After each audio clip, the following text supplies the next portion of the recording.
নমস্কাৰ বন্ধুসকল, আপোনালোকক আমাৰ ইউটিউব চেনেললৈ স্বাগতম জনাইছোঁ আৰু এই মুহূৰ্তত দিবলৈ লৈছোঁ অতি ভাল খবৰ। কাৰণ জুবিন দাই নিজৰ চিনেমাৰ বিষয়ে ঘোষণা কৰিছে। কাৰণ এইবাৰ দুখন চিনেমাৰ তেওঁ প্লেনিং কৰিছে। গতিকে ফ্ৰেণ্ডছসকল, আপোনালোকে যদি চিনেমা দুইখনৰ বিষয়ে জানিব বিচাৰে, জুবিন গাৰ্গে কি কৈছিলে, সম্পূৰ্ণভাৱে ভিডিঅ'টো শেষলৈকে চাই থাকক। আৰু যদি ভাল লাগে ভিডিঅ'টো লাইক কৰিব আৰু কমেণ্ট কৰি জনাব। আপোনালোকে যদি এনেকুৱা ধৰণৰ চিনেমা জগতৰ খবৰ পাই থাকিব বিচাৰে, তেনেহ'লে আমাৰ চেনেলটো ছাবস্ক্ৰাইব কৰি লওক আৰু কাষত থকা ন'টিফিকেশ্যন বেল আইকনটো প্ৰেছ কৰিবলৈ নাপাহৰিব। গতিকে আহকচোন ভিডিঅ'টো ষ্টাৰ্ট কৰোঁ। ফ্ৰেণ্ডছসকল, বৰ্তমান কাঞ্চনজংঘা চিনেমাখন ব্যাপক সঁহাৰি পোৱাৰ পাছতেই জুবিন গাৰ্গে ঘোষণা কৰে নতুন এখন চিনেমাৰ বিষয়ে, যিখনৰ হৈছে বাঘ।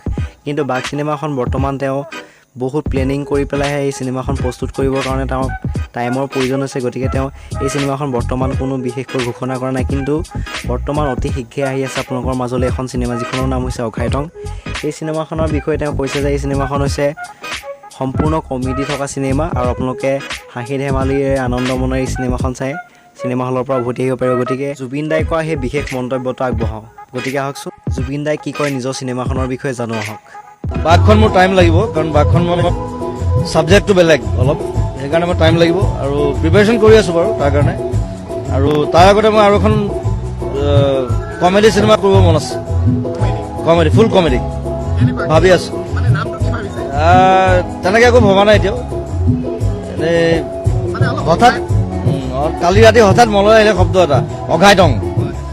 নামটো অঘাইটং হ'ব পাৰে। ফুল কমেডি, তাত একো মাথা মাৰিবলৈ একো নাই, যাব চাব হাঁহিব ঘৰলৈ গুচি আহিব। কমেডি দিয়া, কমেডি কৰি মানে চব আৰ্টিষ্টৰ এক্টৰৰ মন থাকে কমেডি কৰিবৰ কাৰণে।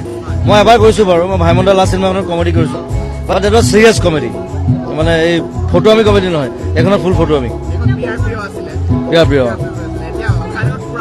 ফুল ফটোৱামি আৰু। ফ্ৰেণ্ডছসকল, জুবিন দাৰ কাঞ্চনজংঘা চিনেমাখনৰ দৰে এখন ব্যতিক্ৰমী চিনেমা ৰাইজে বৰ্তমান আঁকোৱালি লোৱাৰ পাছতে তেওঁ আৰু এখন ব্যতিক্ৰমী চিনেমাৰ তেওঁ প্লেনিং কৰি আছে। গতিকে তেওঁ সেই চিনেমাখনত দুটা মহক কেন্দ্ৰ কৰি এই চিনেমাখন প্ৰস্তুত কৰিব আৰু এই চিনেমাখন বহুত ব্যতিক্ৰমী চিনেমা হয়।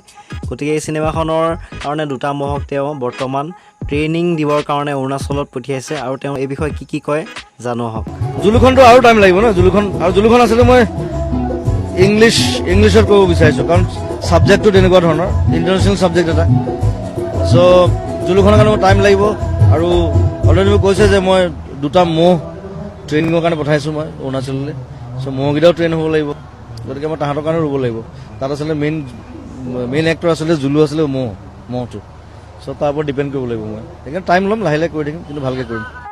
ফ্ৰেণ্ডছসকল, বৰ্তমান যি চিনেমা কাঞ্চনজংঘা চিনেমাখন বৰ্তমানো লণ্ডনত চলি আছে আৰু এই চিনেমাখনৰ বৰ্তমান ইংলিছত তেওঁলোক ছাবটাইটল দি সেই চিনেমাখন তেওঁলোকে লণ্ডনত চোৱাৰ সুবিধা কৰি দিয়ে। আৰু তাৰ ফলত এই চিনেমাখন চাই সকলোৱে সুখী হয়, কাৰণ এই চিনেমাখনৰ যি ষ্টৰি অতি ব্যতিক্ৰম। আৰু এই চিনেমাখন যেতিয়া আমাৰ অসমীয়া চিনেমা হয়, লণ্ডনত চলিছে। গতিকে আমাৰ অসমীয়াৰ কাৰণে অতি গৌৰৱৰ কথা। আৰু জুবিন দাই এই বিষয়ে কি কয় জানো আহক। আৰু ইভেন লণ্ডনতো কাঞ্চনজংঘা আমাৰ প্ৰদৰ্শন কৰা হৈছিলে, সেইটো ভাল লাগিলে, সকলোৱে চালে। ছাবটাইটেল আছিলে, সেইকাৰণে বেলেগ ভাষাৰ মানুহে বুজি পাইছে। Thank U, thanks. ৰত্নাকৰ ভাল, এখন মই নিজেও কো প্ৰডিউচাৰ হয়, তাত মিউজিক প্ৰডিউচাৰ হিচাপে আছোঁ মই। চ' আৰু সেইকাৰণে এই দুখন চিনেমাত বহুত গুৰুত্ব দিছিলোঁ আমি, নিজৰ চিনেমাৰ নিচিনা আৰু। গতিকে কাঞ্চনজংঘা আৰু ৰত্নাকৰ মই বাৰে বাৰে কৈ আছোঁ যে এই দুখন চিনেমা চলাব লাগিব আমি, তেতিয়াহে সেই ৱেভটো আহিব, এই বিপ্লৱটো। এইটো আহিছে, আমি অতি সুখী। আৰু অসমীয়া চিনেমা চোৱাৰ হেঁপাহটো আশা মানে অব্যাহত ৰাখক, দায়িত্ব আছে, নিজৰ আছে। আৰু সকলোৱে মিলি যদি এনেকৈ কাম কৰোঁ, অসমীয়া ইণ্ডাষ্ট্ৰিটো আৰু ডাঙৰকৈ দেখিম আমি অদূৰ ভৱিষ্যতত। Thank U.